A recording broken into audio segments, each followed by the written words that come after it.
నమో వెంకటేశాయ. రోజుకి ఒక శ్లోకం, జీవితానికి ఒక దిశ. నమస్కారం. ఇది వెంకటేశ్వర సుప్రభాతంలోని 23వ శ్లోకం.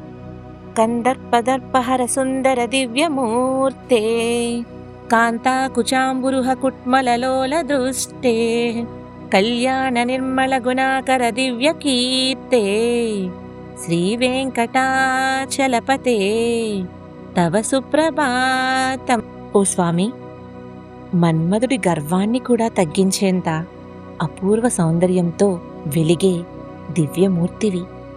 లక్ష్మీదేవిపై మృదువైన అనురాగభరిత దృష్టి కలవాడివి.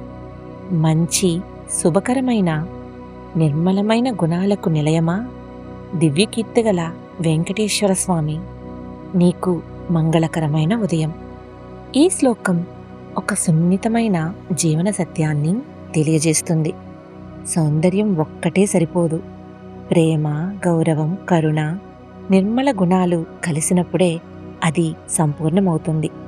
లక్ష్మీ సాన్నిధ్యం అంటే సంపద మాత్రమే కాదు, హృదయంలోని మృదుత్వం, శుభకరమైన గుణాల వికాసం. గుర్తుంచుకోవాల్సిన అంశం ఏంటంటే, ఎంత ఉన్నత స్థాయిలో ఉన్న సంబంధాలకు విలువ ఇస్తూ మంచి గుణాలు, శుభభావం, నిర్మల హృదయం కలిగి ఉండేవారే నిజంగా గొప్పవారు.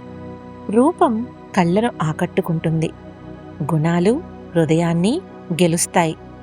ఎన్ని గొప్ప లక్షణాలున్నా తనతో ఉన్నవాళ్ళకి విలువ ఇవ్వడం, వాటితో పాటు మంచి విలువైన గుణాలు కలిగి ఉన్నప్పుడే అవి వారిని మరింత గొప్పవారిగా తీర్చిదిద్దుతాయి.